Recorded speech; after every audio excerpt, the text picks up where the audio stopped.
aqui no domingo, foi uma bênção.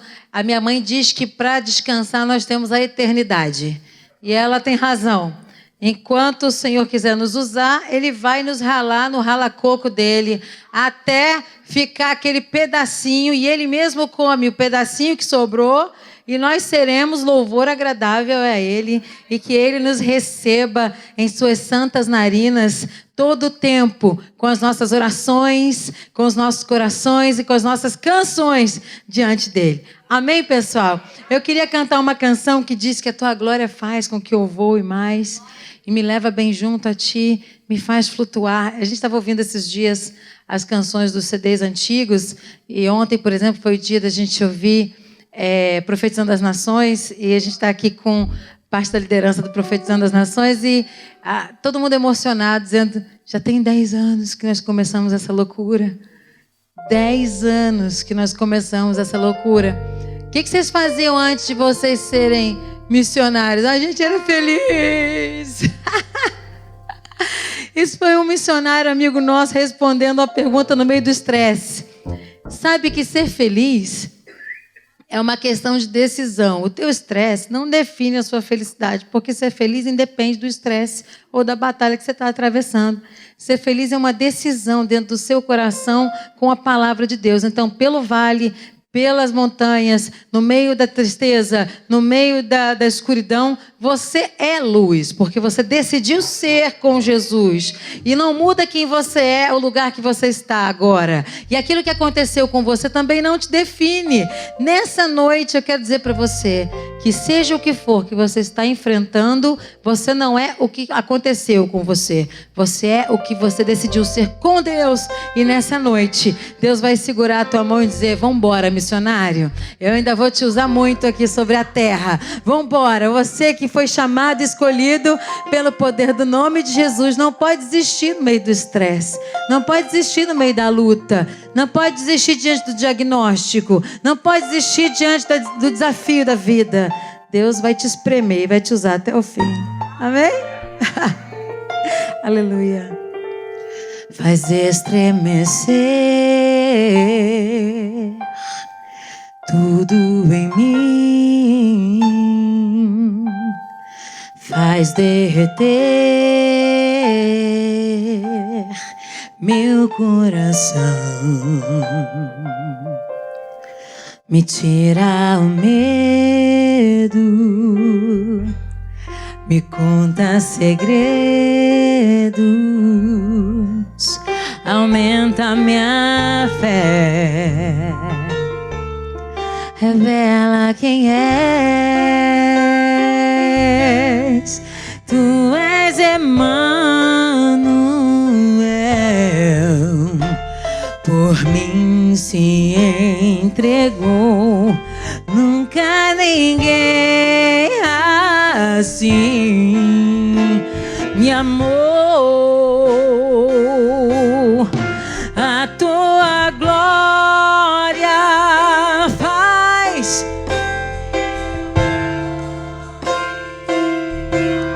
me leva bem junto a Ti,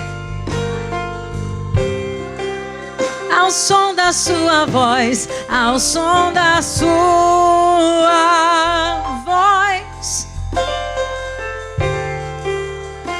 Teu derramar de amor, teu derramar de amor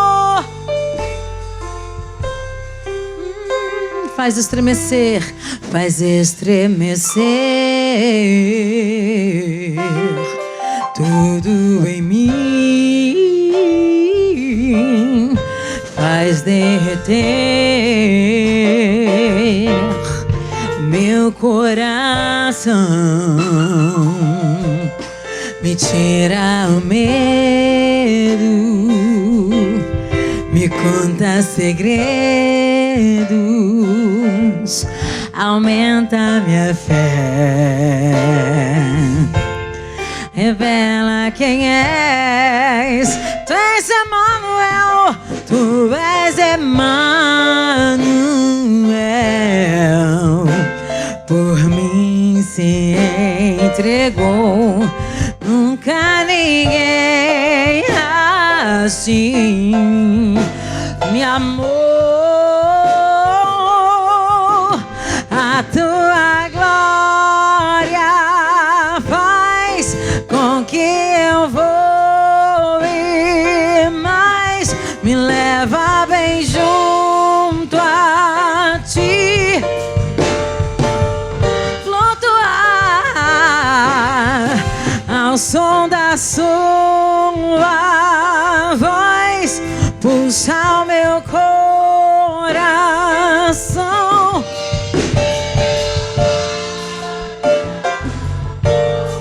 Me faz dançar. Dançarei, dançarei para a tua glória, Senhor. Viverei, viverei para a tua glória, Senhor. Dançarei, dançarei. Viverei para a tua glória, Senhor.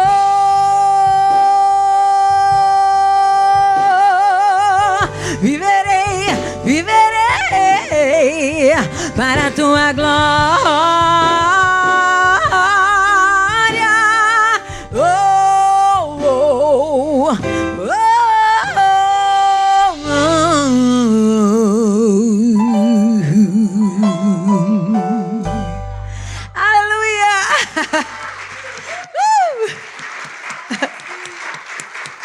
Vocês conhecem uma canção chamada Não é Tarde? Vocês lembram dela? Eu vou cantar em outro tom, porque naquele outro tom anterior que a Ana canta comigo, eu não consigo mais, não.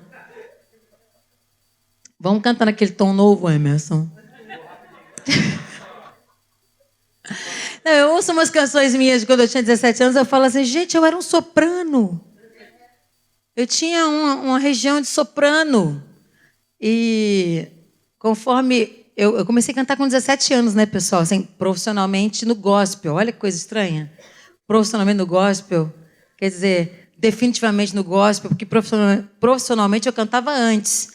Aí depois o que é ministerial e profissional a gente não consegue separar, como o pastor pregou aqui domingo, porque não adianta você separar o secular do sagrado, porque todo o tempo você está no ministério.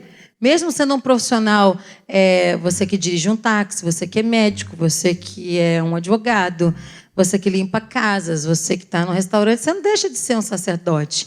Então, desde que eu me tornei lavada e remida no sangue de Jesus e entrei para o ministério definitivamente, eu era uma menina, gente, de 17 anos.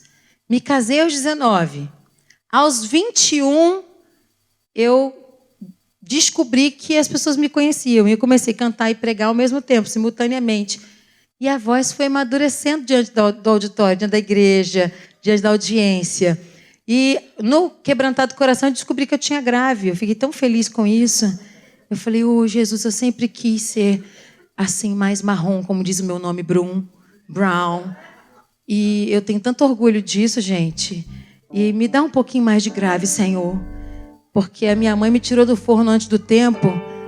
Ela fica no sol, fica tão mais bonita que eu. E eu falei, Jesus, me dá pelo menos a voz, que eu vou ficar satisfeita.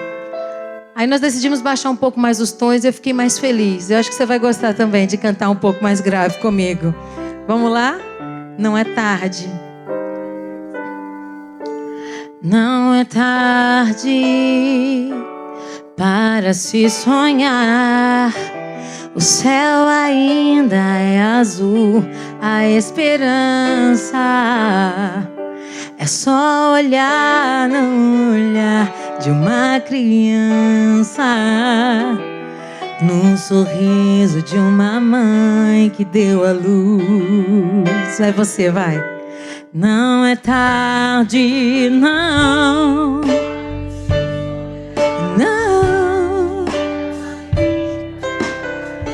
A esperança é só olhar no olhar de uma criança, no sorriso de uma mãe que deu a luz. Ouvirei os testemunhos de bravos homens que vencerão.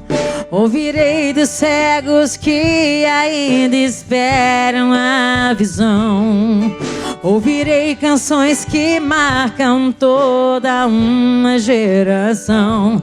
Não é tarde pra sonhar. Não, não, minha força vem de um Deus que faz milagres. Minha fé está além. Minha esperança viva está meu coração, pois nunca é tarde pra sonhar. Sempre há uma esperança, sempre há uma esperança. Firmes nas promessas do Senhor. Acho que houver, eu sonharei, seus lindos sonhos viverei, não desistirei. Minha força vem de um Deus. Minha fé está além. Minha esperança viva está. Meu coração não quer parar, pois nunca é tarde, não é tarde para se sonhar. Não é tarde para sonhar. Não é tarde para sonhar.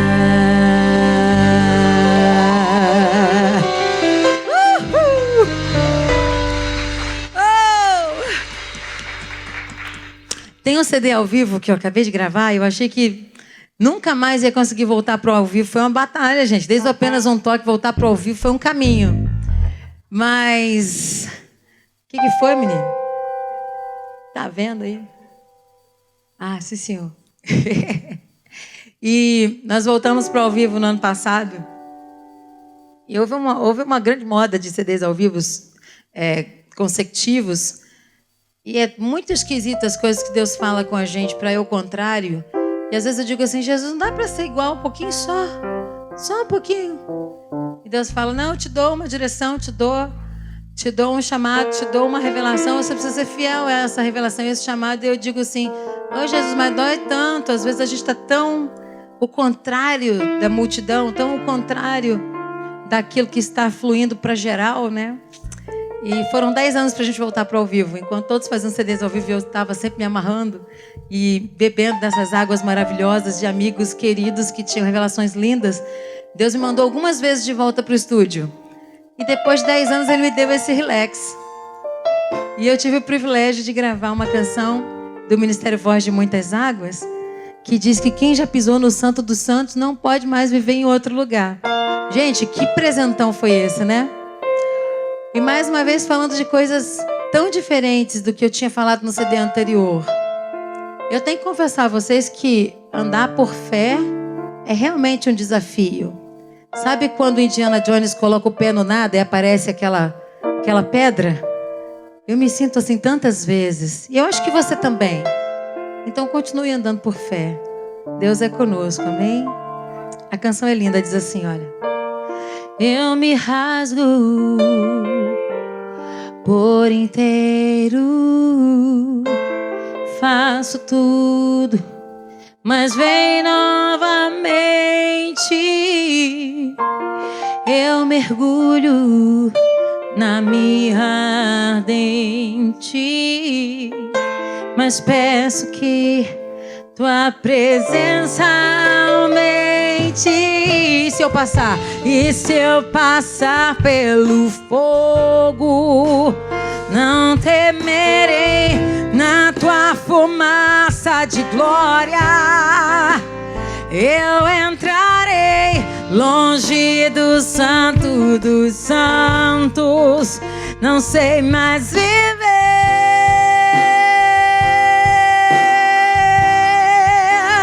Quem já pisou no Santo dos Santos, em outro lugar não sabe viver. E onde estiver, clamar pela glória, a glória de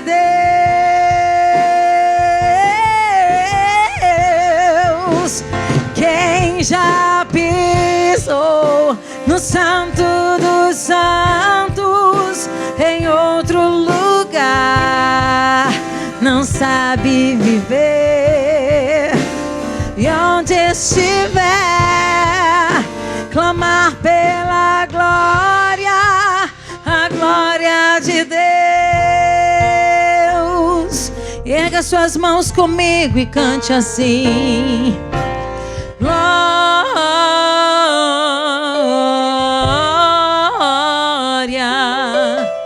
glória, mais uma vez.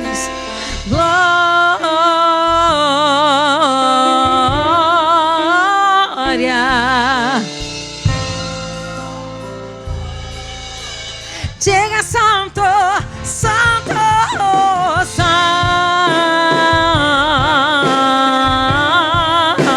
santo, santo.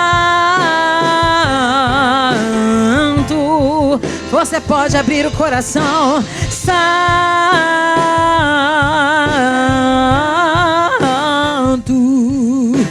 santo. Quem já pisou? Quem já pisou em outro lugar, e onde estiver,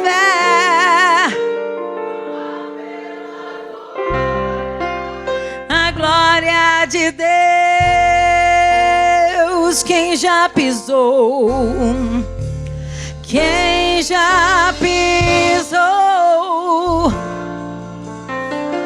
Tem saudades, não aceita outro lugar, não quer menos que isso. E onde estiver, quer a glória, quer o avivamento, a glória de Deus. Nós te adoramos, Senhor, nessa noite. Nós te glorificamos de todo o coração.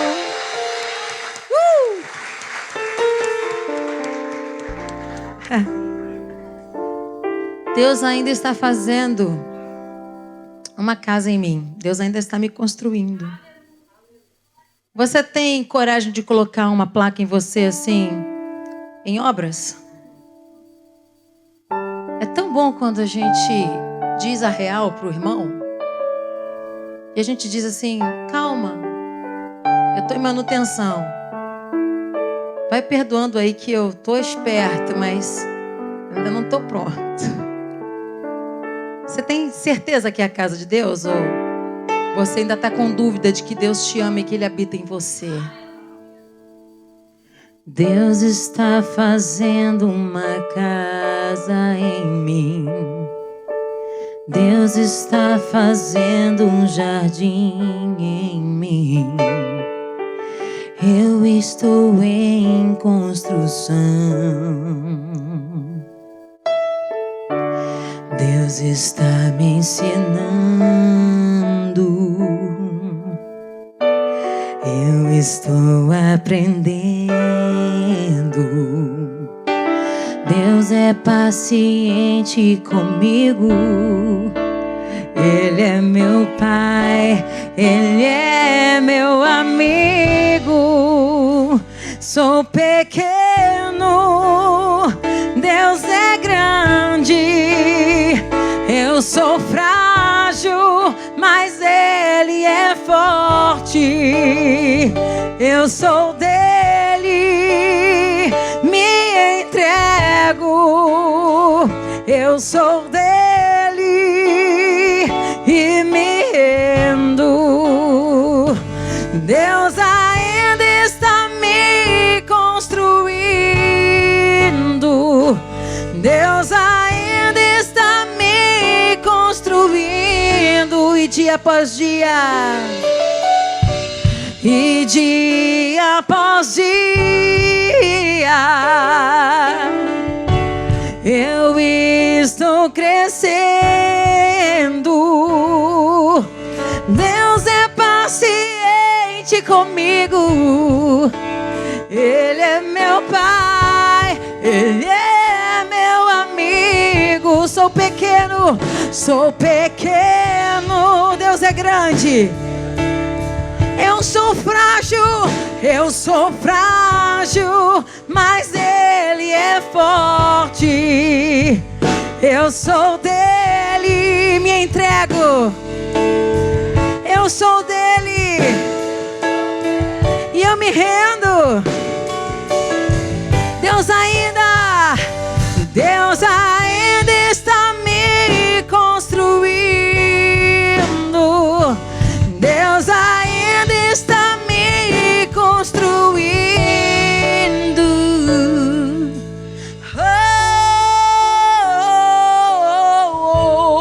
Diga comigo assim: sou sua obra. Sou sua obra de amor. Mais uma vez, sou.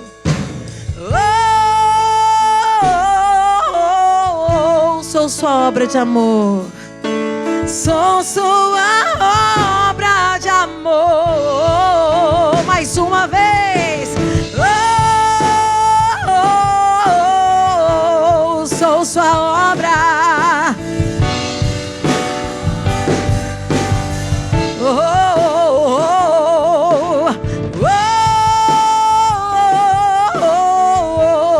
Sou sua obra.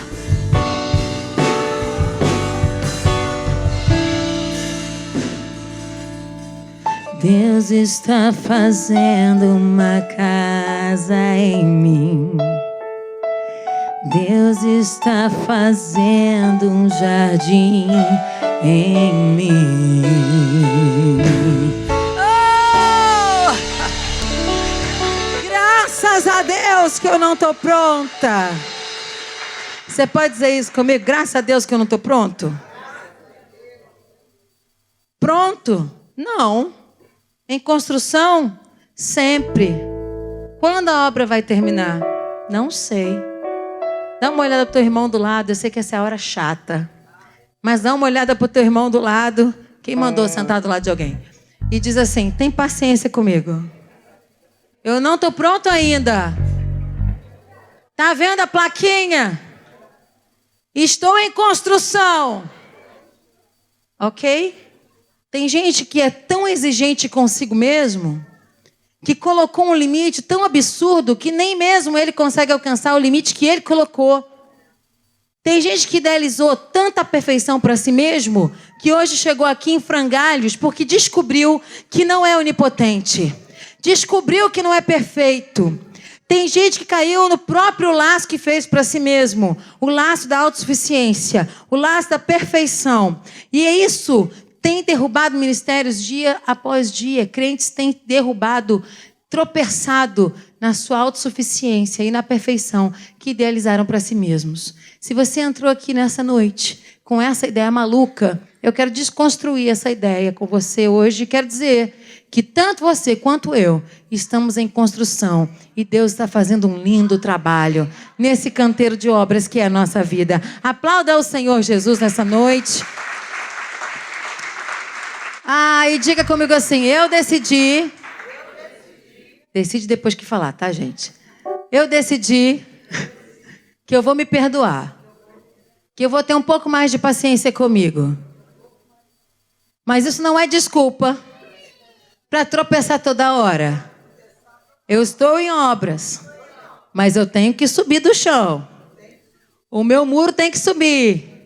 A minha construção tem que continuar.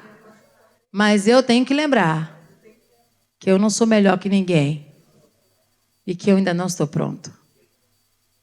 Entendeu, gente? Está em construção? Dá um glória? Isso não é um alívio? Meu Deus do céu, a gente não fica liberto?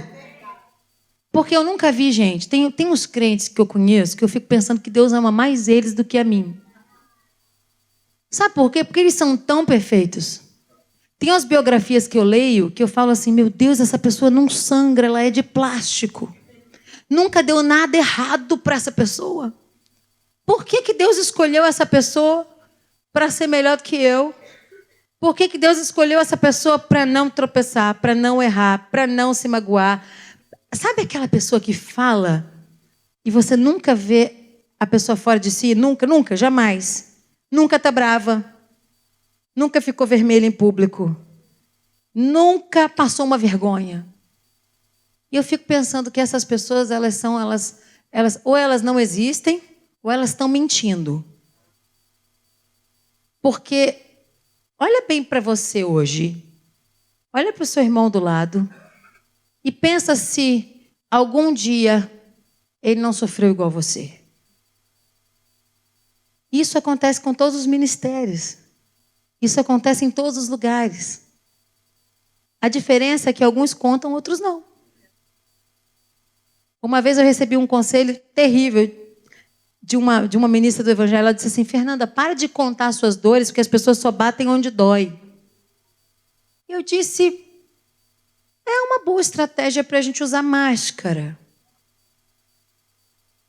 Mas se eu quero que as pessoas conheçam o caminho que eu trilhei, e como eu fui curada, e como Deus é bom, e como eu não sou diferente delas, e como Deus ama a todos eles como ama a mim também, acho bom eu começar a dizer para elas aonde dói.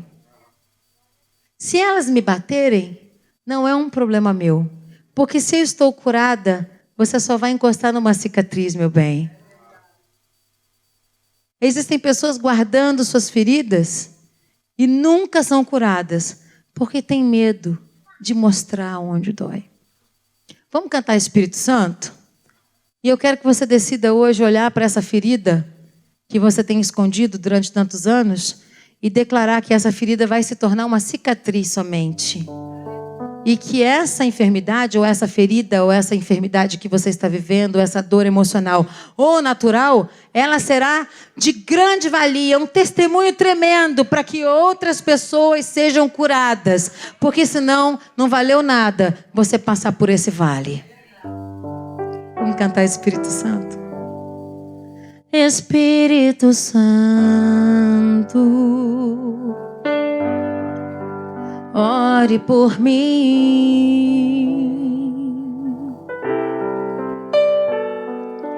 Leve para Deus tudo aquilo que eu preciso. Espírito Santo, use as palavras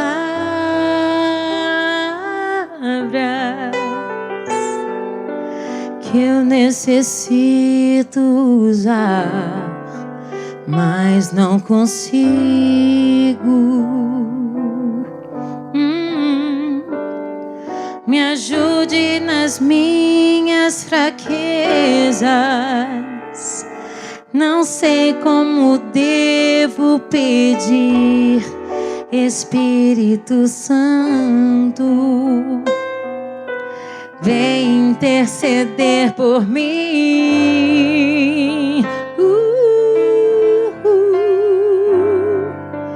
Todas as coisas cooperam para o bem daqueles que amam a Ti, Espírito Santo.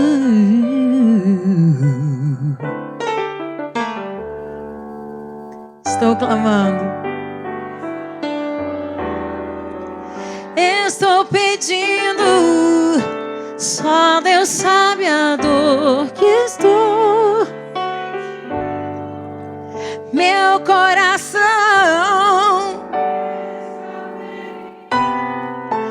mas o meu clamor está subindo. Estou clamando. Só Deus sabe a dor. Meu coração, mas o meu clamor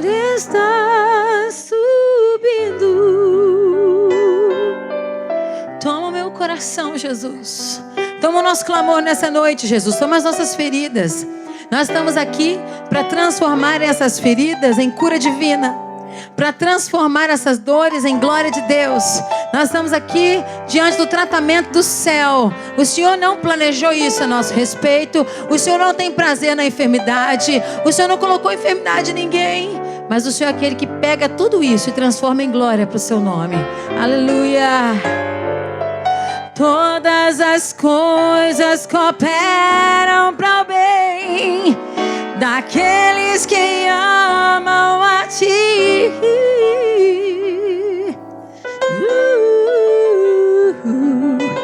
Vem orar por mim. Vai você e canta. Estou clamando. Só Deus sabe a dor. Meu coração, meu coração.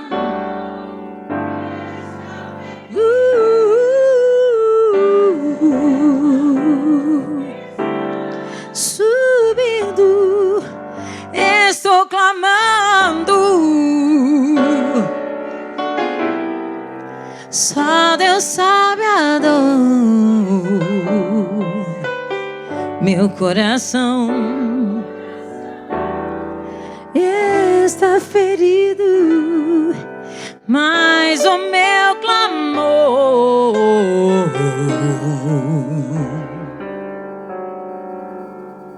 já subiu.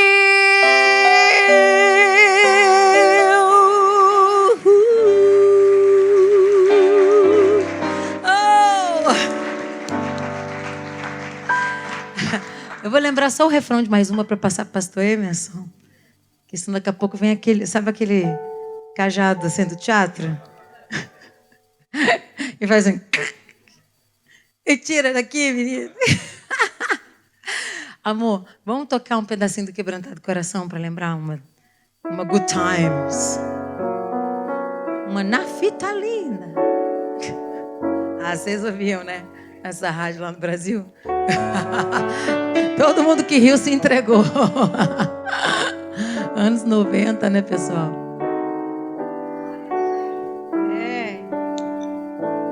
Oh, Jesus, é tão difícil abrir uma garrafa e falar no microfone ao mesmo tempo.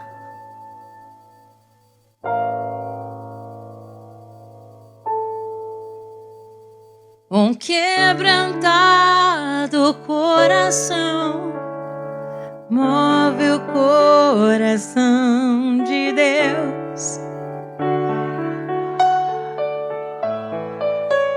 Traz o céu pra nós. Um quebrantado coração move o coração de Deus. Traz o céu pra nós. Conhecer a Deus é rasgar o céu com o coração, é tocar a Deus com uma canção de um quebrantado coração. Um quebrantado coração move o coração de Deus. Traz o céu pra nós. Oh, oh, oh, oh. Move o coração de Deus. Traz o céu pra nós. Traz o céu pra nós. Move o coração de Deus. Move o coração de Deus.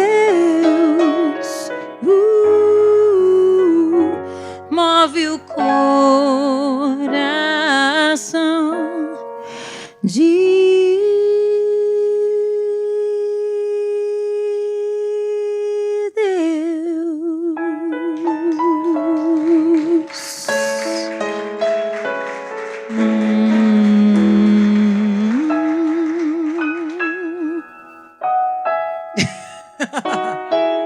Com vocês, Pastor Emerson!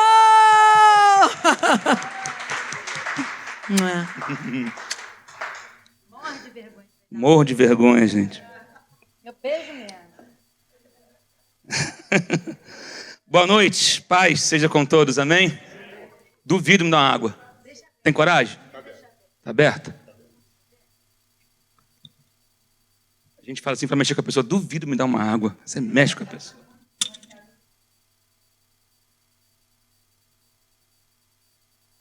Glória a Deus. Mais uma vez está aqui na casa, na minha casa também, né, pastor? Na casa dos nossos irmãos, pastor Fernando, pastora Silvia, revendo alguns amigos preciosos também aqui, que não tinha algum tempo, né, Roberta? Gente, primeira vez que a gente veio a Orlando, né, Fernanda? Foi na casa a gente morou na casa da Ana e do Gilmar, e a Roberta ficou aturando a gente. Já era casada ali, Roberta? Não, né? Ô, Jorge, fica em pé. Eu esqueci o seu nome. Leonardo. Olha aí, quem é esse homem aqui? Irmão gêmeo do pastor Leandro. O Leonardo é irmão gêmeo de um pastor da nossa igreja, do pastor Leandro. O Jorge e a Beth também estão morando aqui em Orlando. É sempre bom revê-los aqui. Nani também, toda a família aqui, glória a Deus. Mas eu tenho uma palavra para dividir com os irmãos. Está no livro de Daniel, no capítulo de número 5. Daniel, capítulo de número 5.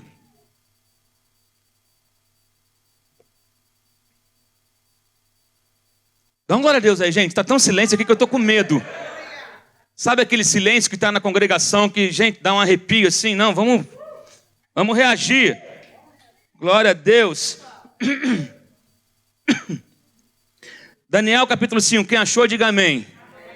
Quem não achou, misericórdia. Está na Bíblia aí, tenho certeza.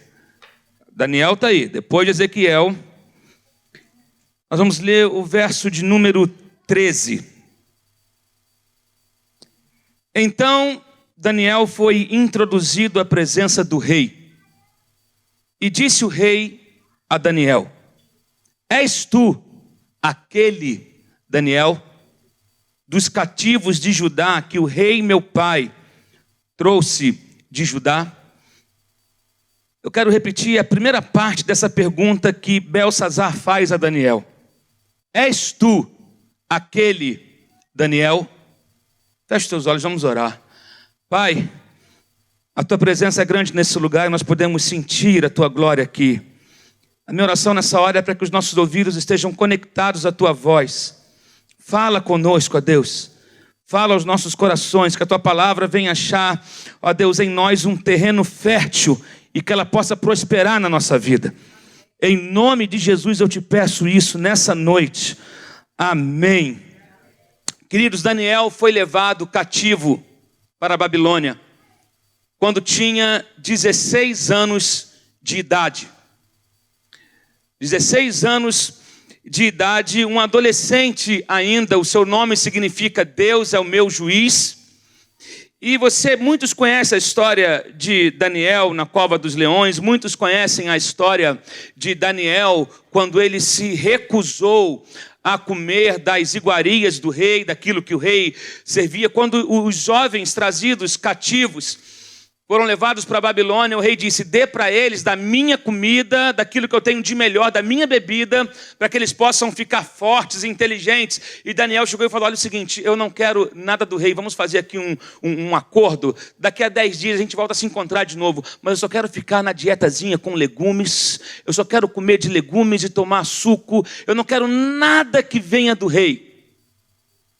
E Daniel assim que foi levado como escravo, ele já decidiu, não, eu posso, isso não era de repente, não era isso que eu idealizava para a minha vida, mas já que eu estou aqui, não é porque eu estou aqui, eu tenho que curvar a cabeça para tudo que o rei diz.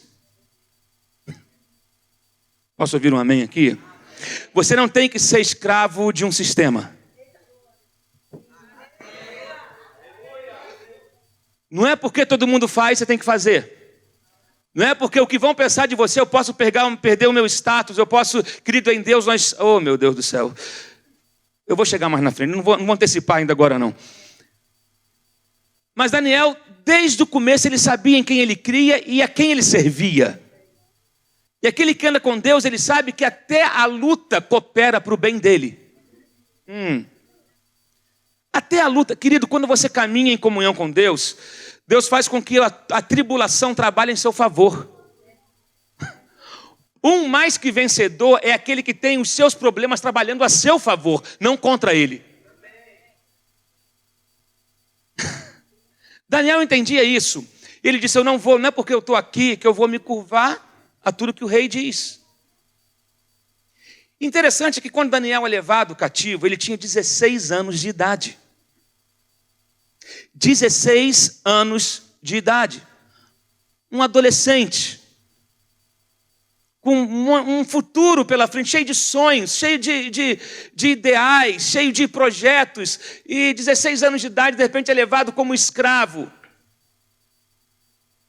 E ele disse, eu não vou me curvar. E Daniel, desde então, foi conhecido pela sua postura. E conhecido também pelos dons que Deus havia colocado na vida dele. E Daniel sabia muito bem usar com responsabilidade. Daniel tinha dom de revelação de sonhos.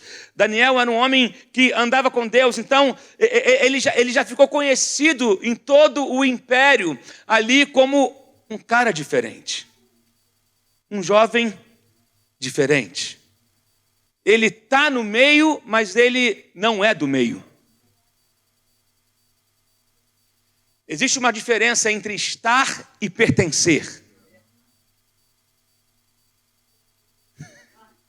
Jesus, ele estava em certos lugares sem pertencer àqueles lugares. E essa mesma unção que estava sobre a vida de Jesus está sobre a sua vida também.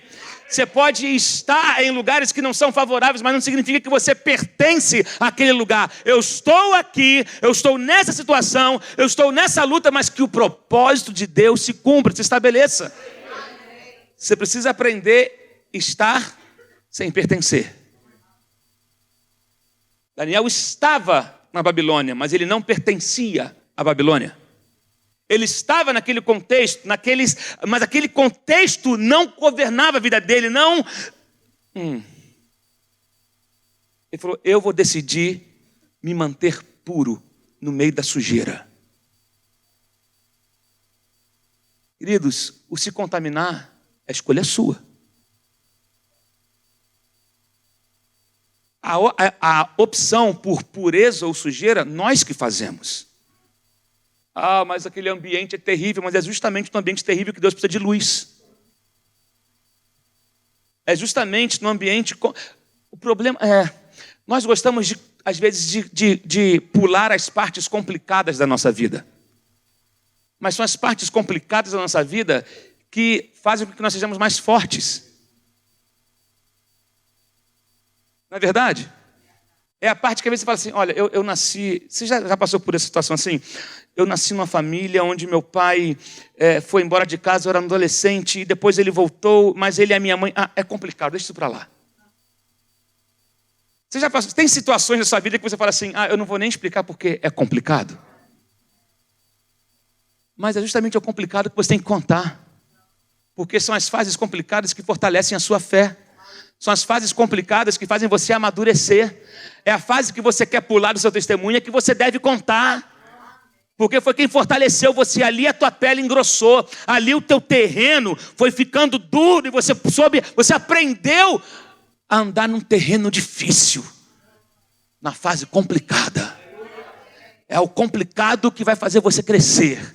Não é tudo fácil, é o complicado. Deus às vezes nos leva a caminhar em terrenos complicados, difíceis, para que a gente possa aprender a ter estabilidade num mundo instável. Daniel teve que aprender.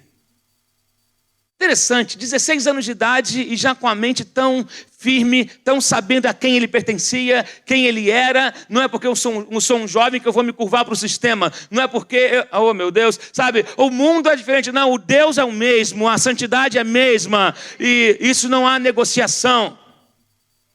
Mas quando eu vejo aqui, queridos, no capítulo 5, Belsazar está reinando. Ele era neto de Nabucodonosor. E ele faz um banquete, ele faz uma festa. Nessa festa ele pega utensílios que eram consagrados ao Senhor no templo. As taças, os móveis, um monte de coisa. Não pega lá, aqui negócio de consagrado. Não, hoje é tudo, está tudo certo. Tudo, não. Deus leva a sério tudo aquilo que é consagrado. O que é consagrado é inegociável. Se você consagrou a sua vida,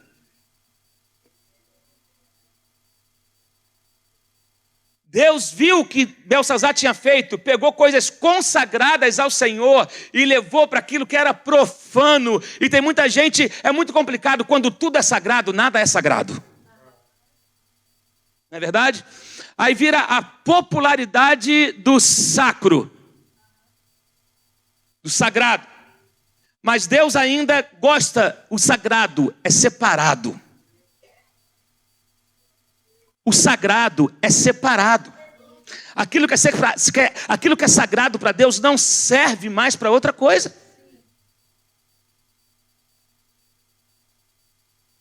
E Deus não gostou do que Belsazar tinha feito. Belsazar não estava nem aí para o que era consagrado. De repente, no meio do banquete, no meio da alegria, no meio da festa, no meio daquilo que estava bombando, no meio daquilo que era popular, no meio daquilo que todos estavam gostando e se alegrando, uma mão vem e começa a escrever na parede no meio da festa. E de repente, Belsazar vê aquilo e fica desesperado. Que troço louco, eu acho que eu bebi demais. Esse vinho está forte. O que vocês botaram na minha bebida? Tentaram me envenenar. Porque, olha, só que todo mundo estava vendo a mesma coisa. Uma mão começa a escrever na parede. Mene, mene, tekel. E ele vê aquilo e ele não conseguia decifrar o que é aquilo que estava escrito naquela parede. Meu Deus, alguém chama os bruxos, chamem os magos, chamem todos os adivinhos, chamem aqueles que... Chama toda a galera aí para ver. Chamem os caras aí da corimba aí para ver se consegue decifrar para mim. Chama alguém, uma cartomante, chama alguém aí, chama alguém que lê futuro, alguma coisa que adivinha, porque eu preciso saber o que está escrito ali. Ele ficou desesperado, para a festa, para a música, vai todo mundo embora, que agora eu estou aflito. Aí falaram para ele: olha, tem um sujeito aí, da época do seu avô, da época de Nabucodonosor, ele... Quando chegou aqui, andaram tendo uns sonhos aí, e ele interpretou, o cara deixou todo mundo de boca aberta. E eu acho que ele está por aí ainda. Eu quero que você entenda que aqui no capítulo 5, Daniel está com 82 anos de idade. 66 anos se passaram. Caminha comigo, preste atenção, porque nós precisamos reavaliar a nossa caminhada, reavaliar a nossa vida. Existem coisas que precisam ser mudadas, mas outras não podem mudar nunca.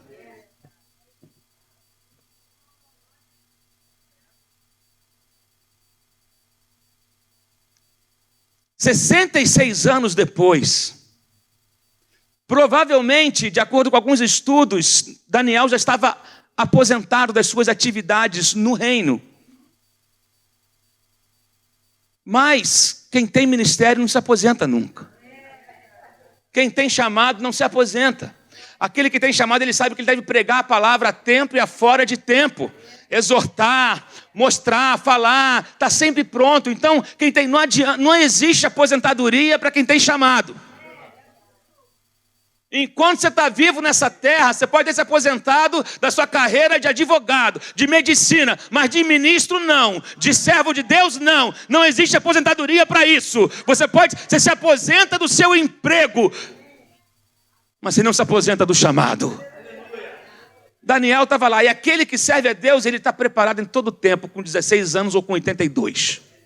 Com 85 ou com 90, enquanto Deus te manter respirando nessa terra, a tua missão não terminou ainda. Eu lembro do pastor José Santos, que no leito de morte no hospital, ganhando todo mundo para Jesus, enquanto Deus me manter, estou respirando, então eu tenho que pregar. Pastor José Santos, ninguém vai me jubilar, eu vou morrer pregando. E morreu pregando, quase 90 anos de idade, morreu pregando. Um dia ele está na praia, pastor Zé Santos, fazendo a caminhadinha dele de manhã. Aí tinha um cara da barra, aqueles marombadão, né? Se olhando, se gostando, né? O cara, nossa, como eu sou o máximo. Aí o pastor Zé Santos para do lado dele. Legal, bonito, hein? Cuidando do corpo. Vovô, tem que cuidar. Mas e o corpo de dentro, como é que tá? Pronto. Pô, já foi, o cara perdeu o rumo, perdeu o caminho de casa, começou a pregar para o cara ali. E quem tem chamado, ele não se aposenta, ele está pronto. Ele, sabe, colocou na frente, é pênalti, é gol. Derrubou na área, é pênalti, meu irmão, é chute para gol. Daniel está lá na casa dele, e de repente fala, Belsazar está te chamando. 66 anos passados. Mas quando ele chega diante do rei, diante daquela situação, o rei faz uma pergunta para ele, que no dia que eu li isso aqui, eu estava vindo de uma igreja que eu tinha ministrado lá em Duque de Caxias, e dentro do carro, a gente conversando, surgiu esse assunto. E porque, queridos, o mais difícil não é como começamos. Os riscos da caminhada é o que nós nos tornamos no meio do caminho.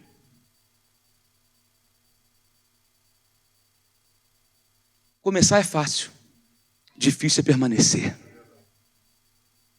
Muitos começam muito bem,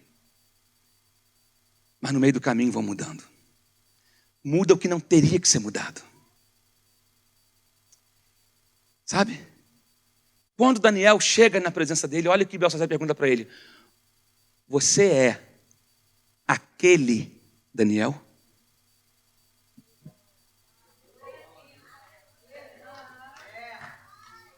Olha que coisa forte, Jorge. Você é aquele Daniel com aquela mesma fé, com aquela mesma seriedade, com aquele mesmo compromisso, ou você mudou?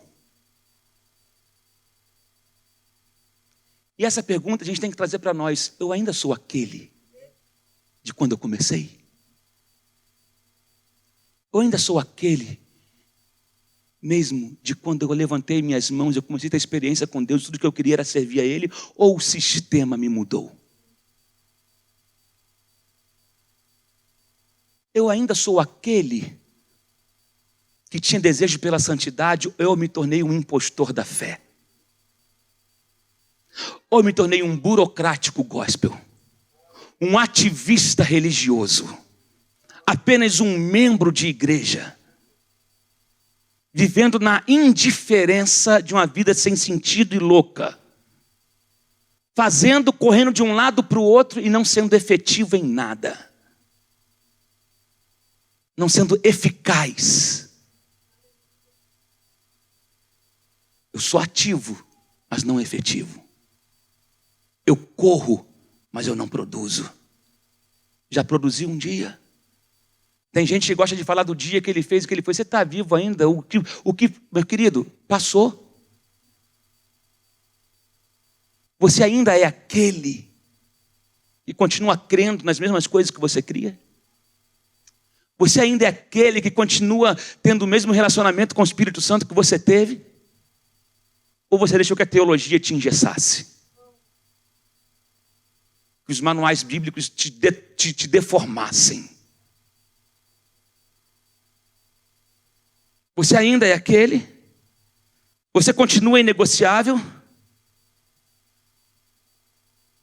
Ou você já para conversar, para ouvir propostas? Você é aquele que decidiu ceder para ser aceito em determinados grupos? Ou você mantém a sua postura dizendo, eu posso perder, mas eu não perco o meu contato? Eu posso perder o meu emprego, mas eu não perco a minha fé. Eu posso perder o meu status na sociedade, mas eu não perco o meu relacionamento com Ele, porque isso é inegociável. Tem gente que para ser aceito em determinados grupos, ela abre mão de tudo, negocia a fé, negocia o caráter, negocia o chamado, negocia a pureza. Ele anda com uma placa, quem der mais leva.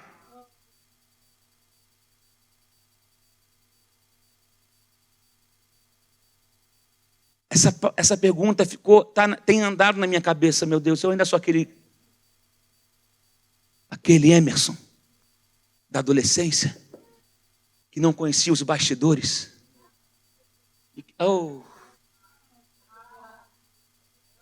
Queridos, às vezes a melhor coisa que tem é não conhecer os bastidores. Mas independente do que rola por trás da cortina, eu continuo crendo nele. Alguém me ajuda a glorificar a Deus nessa hora?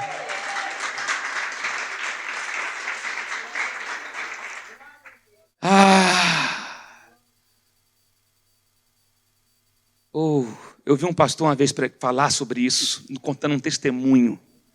E não era um testemunho bom de se ouvir, porque era um relato da sua queda.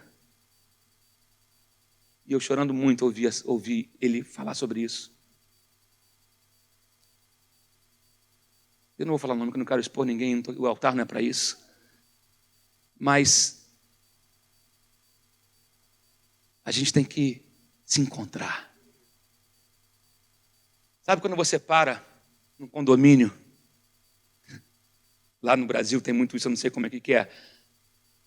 Abaixa o farol, acenda a luz interna, identifique-se. A gente tem que fazer isso com a gente. Baixar o farol é parar de ficar olhando para a vida de todo mundo. Porque o farol vai te apontar a vida de todo mundo. E na verdade a gente está precisando olhar para dentro. Sabe? Porque às vezes nós estamos concentrados naquilo que nós conquistamos e deixamos de lado o que nós perdemos. Não fique preocupado em manter o que você conquistou, vá atrás do que você perdeu. Vá atrás do que você perdeu. Acender a luz interna significa que eu preciso me reencontrar. Eu preciso achar aquele. Sabe? Aquele Fernando. Aquele Emerson. Aquele Nani. Aquela Fernanda. Eu preciso achar. Aquele. Meu Deus. Quem é você? Outra pessoa que eu lembro na Bíblia, de Caleb. Quando ele chega para Josué, Josué 14. Trocar ideia contigo aqui, Josué. Parada é o seguinte. Tô tiozão hoje. 85 na carcaça. Mas, eu lembro que há 45 anos atrás, da promessa que me foi feita, e Moisés me deu essa terra aqui, me deu Hebrom. Passou esse tempo todo, mas hoje eu sou o mesmo. Eu ainda tenho a mesma força, o mesmo vigor, a mesma alegria, a mesma coragem, o mesmo ânimo. O tempo não matou o meu sonho. O tempo não não me engessou, eu aguardei e sei que tem gigante lá, eu subo e boto para correr, porque eu sou o mesmo, a minha fé não mudou, eu continuo crendo no mesmo Deus, da mesma maneira que eu sempre criei, isso não mudou. Josué, me dá parte da montanha. Não fica com peninha de mim querendo me dar a parte baixa, não. Eu quero o que me foi prometido. É no alto da montanha. E eu tenho o mesmo ânimo para subir como eu tinha 40 anos atrás. Quem é você? Você ainda é aquele que sonha? Você ainda é aquele que tem esperança? Você ainda é aquele que tem ânimo? Você ainda é aquele que acredita? Tem crente incrédulo. A igreja está cheia de crente incrédulo. Ele não crê que Jesus cura. Ele não crê no Espírito Santo.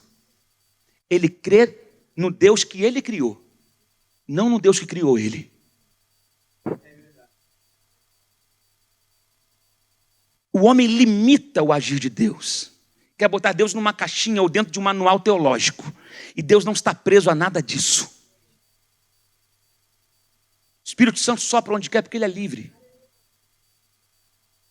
Sabe? Crente incrédulo.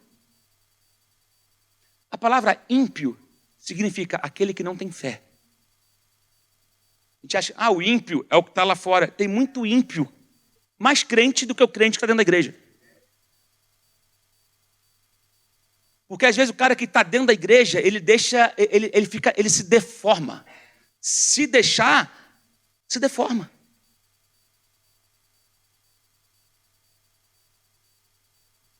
Você ainda é aquele que continua crendo que Deus faz milagres hoje? Sim ou não? Você crê que que o Espírito Santo está na terra agindo, que ele habita em você e que não há barreiras nem limites nele? Você crê nisso? Quem crê nisso aí? Ou você botou Deus numa caixinha? Ou você colocou um limite em Deus? Você só consegue crer até onde a tua lógica deixa. Até onde você aprendeu no seminário, na escola. Meu Deus. Eu lembro de Paulo, quando ele estava na prisão, Atos 26. Aliás, nós estivemos lá. Gente, eu estive na cela onde Paulo escreveu o livro, a carta aos Efésios. Lá em Cesareia. E foi algo emocionante, porque dali ele estava escrevendo e ele ia para pegar o navio para ir para Roma. Só que ali em Atos 26, eu fui na sala onde ele fez a defesa diante de Agripa. Onde ele fez a própria, ele não quer advogado, eu vou me defender, eu vou falar de mim mesmo. E Paulo começa a testemunhar dele, falar dele. A ponto de que Agripa fala para ele, cara, você quase me converte, hein? Tem um monte de gente que está assim, só no quase, né? Quase, tô quase. E aí Paulo fala, olha só. O mesmo Deus que me chamou, ele está comigo até o dia de hoje. E eu continuo fiel à visão que eu recebi de Deus até o dia de hoje. Eu não mudei. Eu não mudei minha visão. Eu não mudei o que eu creio. Eu continuo crendo. Você pode me dizer, olha, eu era assim. Aí ele começa a se testemunhar, estava eu no caminho. Eu era zeloso pela religião. E tudo que eu fazia é porque eu acreditava naquilo. Mas um dia estava eu no caminho para Damasco, quando de repente veio uma luz e eu caí de cara no chão e eu fiquei cego. E ele começa a testemunhar, então não tem como deixar de falar daquilo que eu vivi.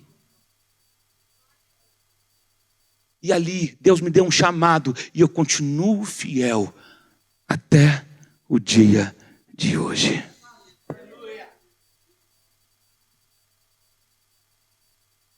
E aí Paulo vai dizer depois, o que importa é que eu quero ser encontrado fiel.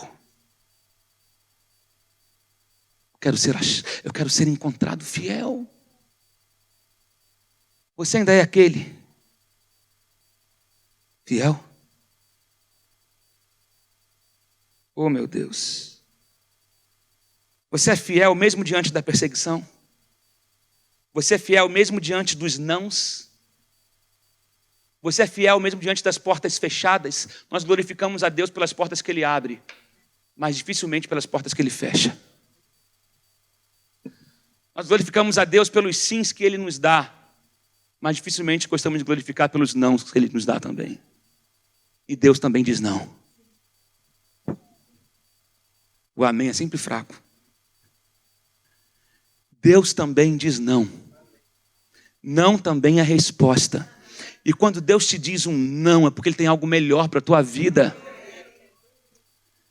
E nem sempre aquilo que eu quero fazer em nome de Deus é aquilo que Ele quer que eu faça para Ele. Paulo quis ir pregar na Ásia. E Deus disse, não. Olha lá em Atos 16.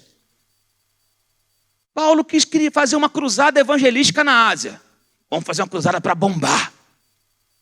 Ganhar muita gente para Jesus, vamos bombar geral. Diz a palavra que ele foi impedido pelo Espírito Santo de ir pregar. O Espírito Santo impedindo Paulo de pregar. Não, tu não vai pregar lá não, cara. Eu faço a tua agenda. I am your manager.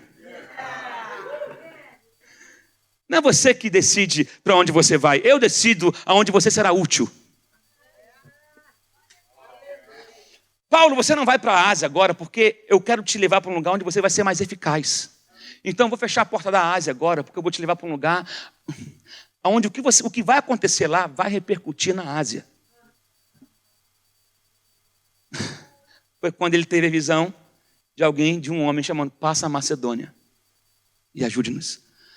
A Macedônia era um centro cultural muito importante da época. Tudo que acontecia em Macedônia chegava no mundo. Mas nem tudo que acontecia na Ásia chegava. Então Deus fala, eu vou te levar para Macedônia porque o que vou fazer na tua vida lá, meu irmão, mas Deus não falou que tinha prisão, que tinha coça. Deus só falou, a obra é maravilhosa. Nem sempre Deus revela os detalhes do caminho, mas Ele te mostra o final. Você não entendeu? E quem conhece quem conhece o final não desanima no meio. Paulo, a obra vai ser grande, glorifica e deixa o resto comigo. Aí você conhece aquele texto de que Paulo e Silas na prisão, meia-noite, porque ele chegou em Macedônia. Primeiro que ele não foi recebido por quem ele sempre costumava ser, que eram os grandões, os líderes. Ele foi ver um grupo de mulheres e falou, é ali mesmo que eu vou. Naquela época, o homem não pregava para a mulher. Mulher não tinha acesso a conhecimento. Mas Deus tinha um propósito em tudo. E aí, querido, porque uma mulher se converteu, deu um rebuliço na cidade. Deu um rebu na cidade, que ninguém da cidade queria ouvir eles pregarem. De repente eles estão na praça central, tomando uma coça. Porque uma mulher se converteu. E aí daquela praça eles vão para a prisão. Só que chegam na prisão, eles começam a glorificar. Silas, tu viu? Silas, tomei um chutaço, estou com a costela toda arrebentada. Mas rapaz, a cidade pegou fogo, eles estão lá, o evangelho chegou. Aí começaram a adorar quando de repente, à meia-noite, cumpriu aí, valeu Paulo, agora segue para a próxima.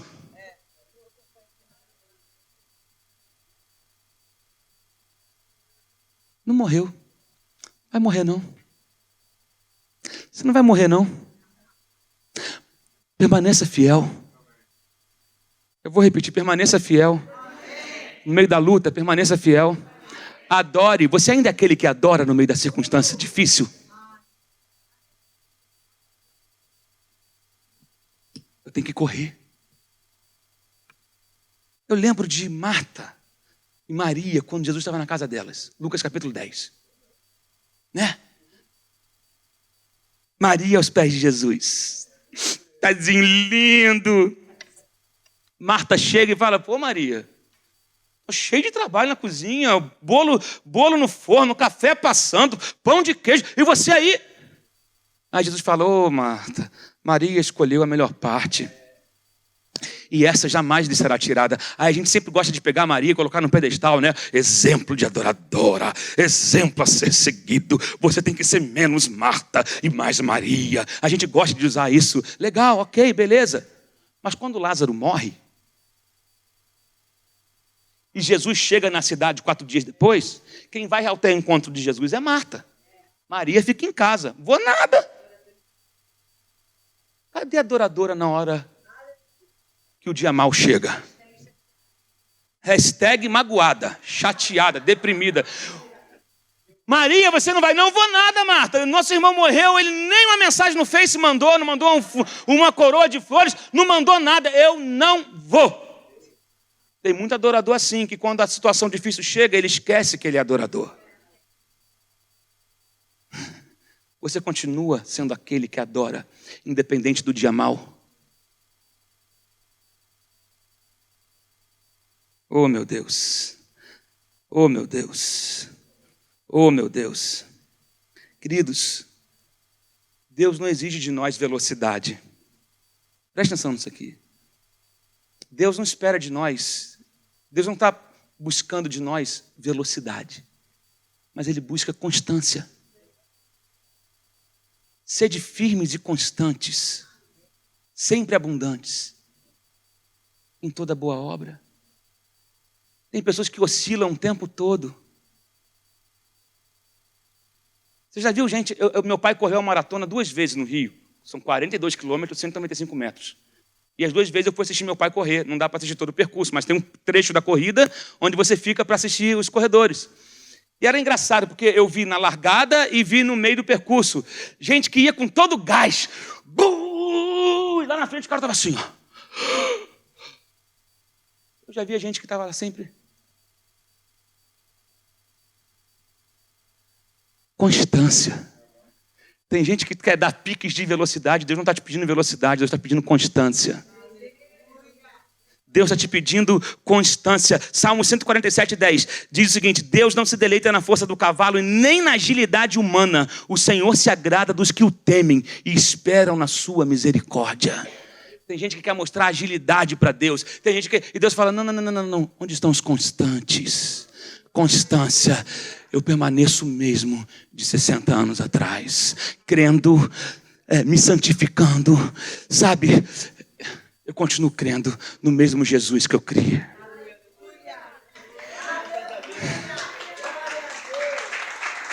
Eu continuo crendo. Eu continuo crendo nele. Eu continuo crendo. Queridos, a gente tem que, sabe, tomar muito cuidado. Por que nós deixamos de ser aquele? Uma das coisas que nós deixamos de ser aquele é porque nós nos iludimos no meio do caminho. Nós deixamos de olhar para Ele. A gente deixa de ser aquele porque nós confiamos no nosso coração. E a Bíblia vai dizer que enganoso é o coração mais do que todas as coisas e desesperadamente corrupto. Quem o conhecerá? Eu sou o Senhor, esquadrinho o coração, eu provo os pensamentos, e isto para dar a cada um segundo o seu proceder, segundo o fruto de suas ações. Sabe, a gente às vezes escuta mais o nosso coração é enganoso. A gente tem que tomar cuidado, porque o nosso coração nos ilude, prega peças em nós. Nós deixamos de ser aquele porque a gente se impressiona no meio do caminho. A gente deixa de ser aquele porque, às vezes, o belo nos ofusca a visão de quem Ele é. A gente deixa de ser aquele quando a gente começa a querer promover mais o nosso nome do que o nome dEle. A gente deixa de ser aquele quando a gente começa a viver mais em função da nossa carreira do que do nosso chamado. Sabe? A gente deixa de ser aquele quando a gente aceita ser deformado pelo sistema. A gente deixa de ser aquele quando a gente passa a ouvir mais a voz do líder do que a voz do que a voz do Espírito Santo. A gente deixa de ser aquele, oh meu Deus. Deus não unge sistemas, Deus unge pessoas.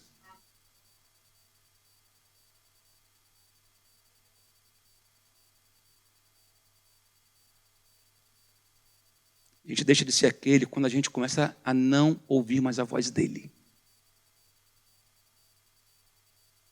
Tem gente que ela ouve a voz do líder, mas não ouve a voz de Deus. E Deus quer que você tenha uma linha direta com Ele. Porque quando você anda com Ele, você pega os jeitos dele. Pedro, você é um dos dele. Seu jeito é igual ao dele. Você fala igual a ele. Você se comporta igual a ele. Você andou com ele esse tempo todo. Não adianta querer disfarçar.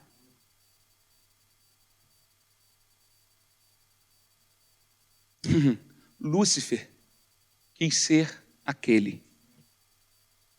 Quando ele disse, eu vou ser como ele é, eu vou colocar o meu trono acima do trono dele. E ele foi lançado fora. Interessante que enquanto Lúcifer queria subir, Jesus quis descer.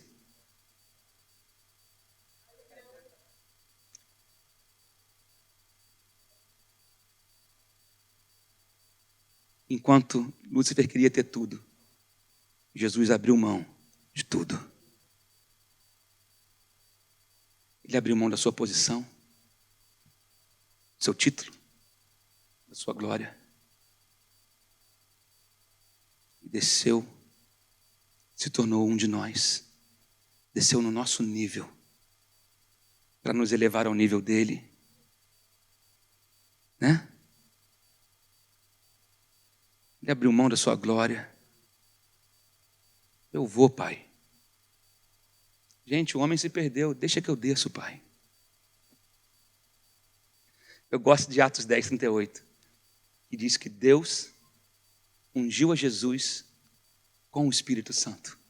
E ele andou nessa terra fazendo bem. Porque o Espírito Santo estava com ele. Forte. E tem crente que quer ser crente sem o Espírito Santo.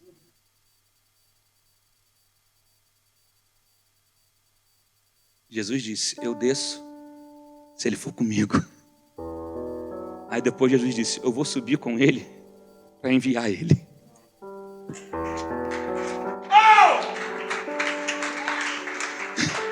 Se eu não for, ele não pode vir. Então fica na cidade até que eu chegar lá. Ou o tempo. Eu vou enviar aquele que é semelhante a mim. E quando ele vier, Jesus começa a falar, quando ele vier, quando ele vier, quando ele vier, quando ele vier. Oh, aleluia. Lamentações 5:21 vai dizer o seguinte: converte-nos a ti, Senhor, e seremos convertidos. Renova os nossos dias como antes. Fique em pé no seu lugar.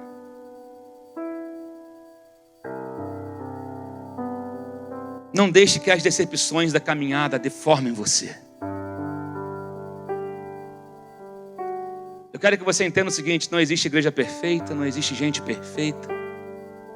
Não existe nada novo na igreja, nem igreja nova. Os problemas se repetem. A questão é, ele não muda. Eu continuo crendo no mesmo Jesus. Não no Jesus que a religião pintou. Continuo crendo no mesmo Jesus que é santo, que é puro, que cura, que batiza com o Espírito Santo, que liberta o oprimido, que se compadece do necessitado, que ama a justiça e a misericórdia. Eu continuo crendo nesse Jesus. No Jesus que é simples, no Jesus que é rei, mas que é carpinteiro. Ah, o carpinteiro. Ah, o carpinteiro. Nós precisamos voltar para a simplicidade da fé. Voltar para a carpintaria. Jesus não pôde fazer milagre ali em Marcos capítulo 6 na sua própria cidade porque tiveram preconceito com o carpinteiro. Ele é apenas um carpinteiro. E porque rejeitaram o carpinteiro, não viveram sobrenatural. Porque nós estamos impressionados com o trono. E o nosso chamado é para a carpintaria.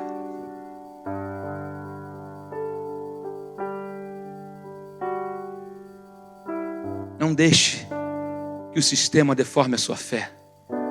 Não deixe que as decepções destruam a sua inocência. Algumas pessoas se tornaram amargas, se tornaram maras, deixaram de ser Noemi, que significa agradável, e se tornaram Mara, que significa amargo. Porque a caminhada, tudo que ela viu no meio nessa caminhada toda era algo terrível. Não, quero te convidar a voltar a olhar para Jesus. Para mim é a palavra mais importante do Evangelho hoje. Eu tenho falado isso por alguns lugares onde eu tenho ido. Mas a palavra para mim e para a igreja nesses dias, a palavra mais importante não é o ide, mas é o volte. Precisamos voltar para Deus. Precisamos deixar de lado o engano do nosso coração e voltar para Deus. A maioria das ações que Deus faz na vida humana começa com restaurar, renovar, recomeçar, arrepender, que é o que falam de volta. Jesus, João capítulo 9, queriam apedrejar ele. Que estavam questionando, queriam que ele afirmasse que ele era Deus. Estavam cutucando ele, sabe? E diz a palavra que ele se retirou do meio da confusão e foi para junto do Jordão, local onde foi batizado por João Batista, e ali ficou. Todos nós precisamos ter um Jordão para voltar. Lembra como você começou? Lembra do seu ânimo? Lembra da sua pureza? Lembra da sua oração? Lembra do seu quebrantamento? Lembra quem você era? Talvez você está precisando hoje voltar ao seu Jordão, porque ali você vai lembrar do seu chamado. Jordão, fala de início. Jesus voltou. Todos nós precisamos voltar de vez em quando para alinhar a visão novamente. Quem eu era, quem eu me tornei e o que eu preciso voltar a ser novamente. Feche os teus olhos. Se você deixou de ser aquele, quer voltar a ser, quero convidar você a sair do seu lugar e vir aqui à frente.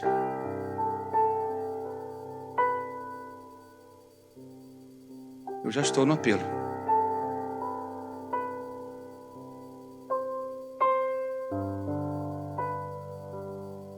Tá todo mundo aqui, ok?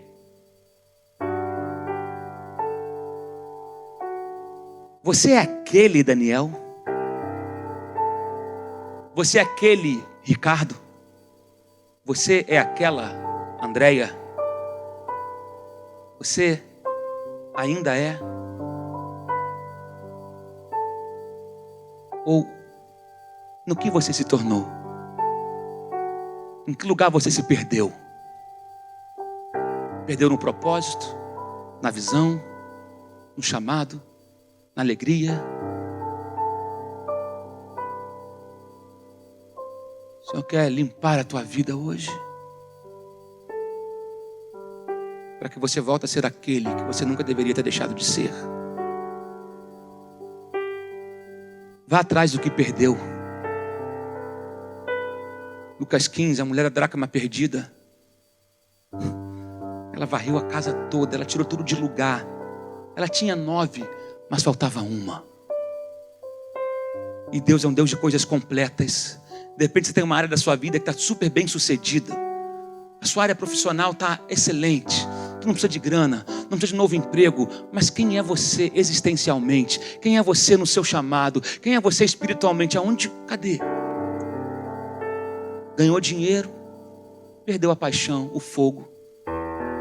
Você não é o que você tem. Você não é o carro que você dirige. Você não é a sua conta bancária.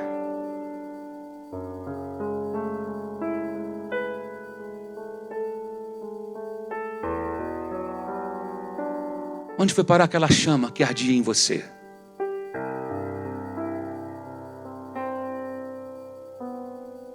Onde foi parar? Tem mais gente para vir aqui à frente.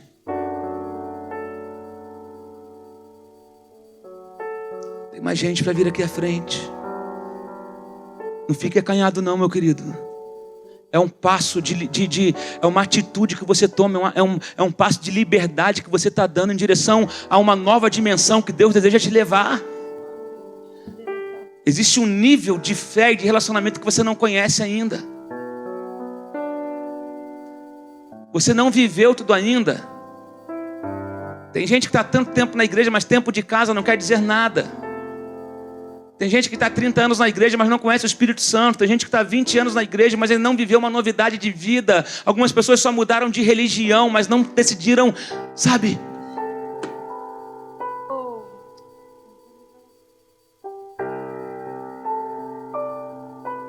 Não é a carteirinha de membro que te faz ser um nascido de novo. Não é estar num hall de membros de uma igreja que faz você ser nascido de novo. Daniel nunca fez parte de uma igreja.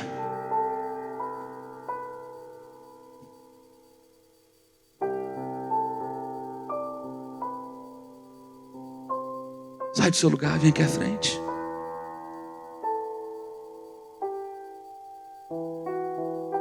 Vem buscar aquilo que fazia diferença na sua vida.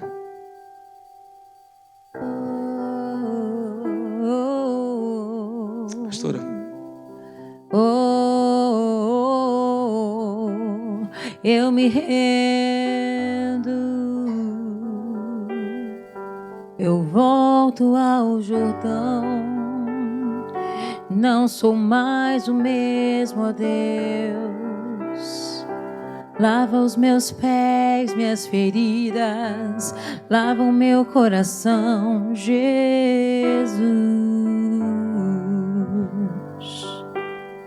Usa-me, Senhor, de acordo com teu plano original.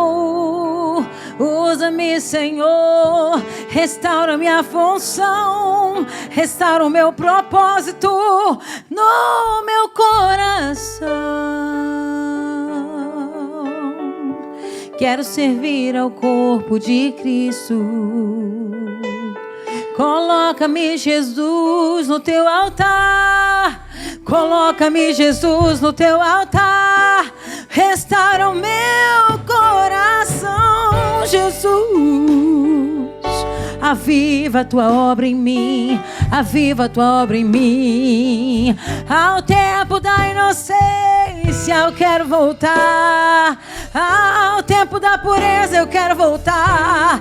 Não quero mais estar em minhas próprias mãos, Jesus. Restaura-me, restaura-me, acende o fogo do primeiro amor. Quero voltar às primeiras obras. Acende junto aos cacos, meu Jesus.